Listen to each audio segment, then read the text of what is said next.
Hello everyone, welcome to PCS study circle Delhi. PCS study circle Delhi में मैं शिवम आपका स्वागत करता हूं। गाइस, आप सभी कैसे हैं? और आशा करता हूं कि आप सभी घर पे हैं और अच्छे होंगे। जैसा कि आप जानते हैं कि एमपीपीसीएस प्रीलिम्स 2019 का स्कोर कार्ड आ चुका है, तो सभी एस्पिरेंट्स ने मेंस की तैयारी शुरू कर दी होगी। मैंने आप सभी एस्पिरेंट्स के लिए पीसीएस 2019 मेंस और पीसीएस 2020 मेंस के लिए एक सीरीज शुरू करने जा रहा हूं। तो इस सीरीज में हम लगभग सभी सब्जेक्ट को क्वेश्चन आंसर्स फॉर्म में कवर करेंगे। बेसिकली ये लेक्चर्स हिंदी मीडियम में होंगे और सबसे पहले हम जीएस 3 पार्ट बी के इकोनॉमी सब्जेक्ट को कवर करेंगे। हम सभी चैप्टर्स को डीप में पढ़ेंगे, लेकिन सभी को क्वेश्चन आंसर फॉर्म में कवर करेंगे। तो हम इस लेक्चर के लिए टाइम वेस्ट ना करते हुए आज ये पहला लेक्चर है और उम्मीद करूंगा कि आप लोगों को काफी मदद मिलेगी इस लेक्चर से। तो पहला चैप्टर है भारतीय अर्थव्यवस्था का पहला चैप्टर है अर्थव्यवस्था का परिचय।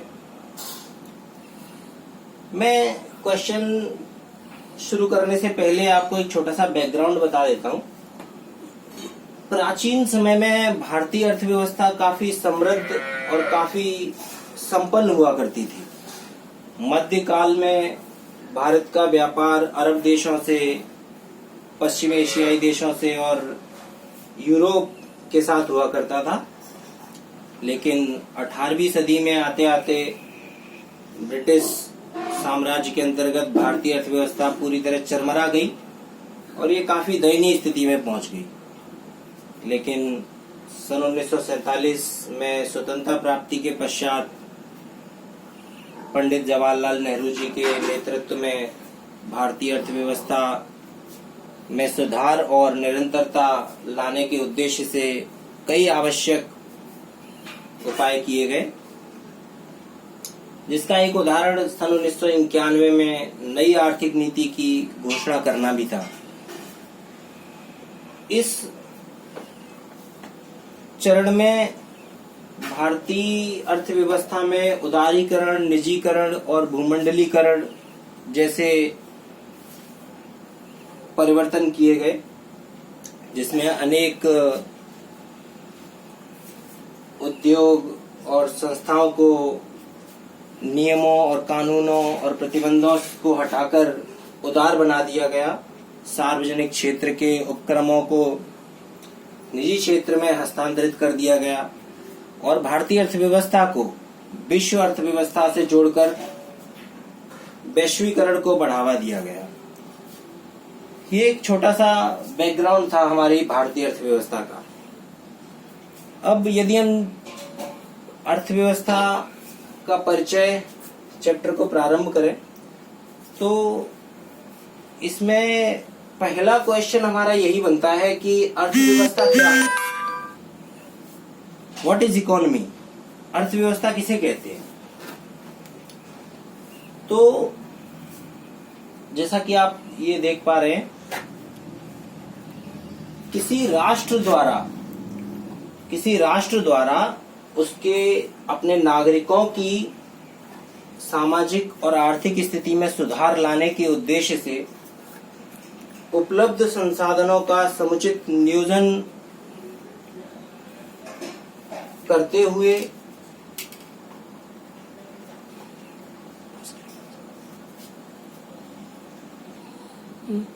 मुद्रा को केंद्र में रखकर बनाई गई व्यवस्था ही अर्थव्यवस्था कहलाती है।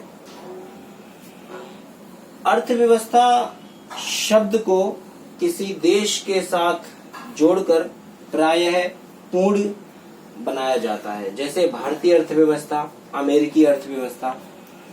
इसके बाद हम एक तीसरा पॉइंट ऐसे भी समझ सकते हैं कि अर्थव्यवस्था अर्थशास्त्र में व्यापक रूप से प्रयोग की जाने वाली एक अवधारणा है जिसका अभिप्राय किसी क्षेत्र विशेष में संपन्न होने वाली आर्थिक गतिविधियों की प्रकृति एवं उनके स्तर से होता है। जैसे कि भारतीय अर्थव्यवस्था है, जैसे भारत देश के अंदर जो भारत की सीमाएं हैं, इनके अंदर जो भी आर्थिक गतिविधियां हैं उनकी प्रकृति और उनका स्तर क्या है।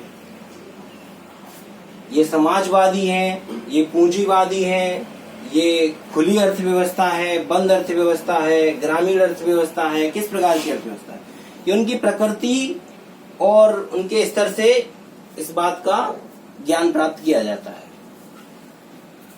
दूसरा क्वेश्चन बनता है कि अर्थव्यवस्था के प्रकार बताइए।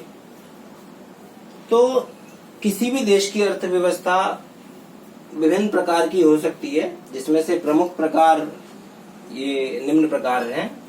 जैसे पहले बंद अर्थव्यवस्था, नंबर 2 है खुली अर्थव्यवस्था, नंबर 3 समाजवादी अर्थव्यवस्था, नंबर 4 पूंजीवादी अर्थव्यवस्था, नंबर 5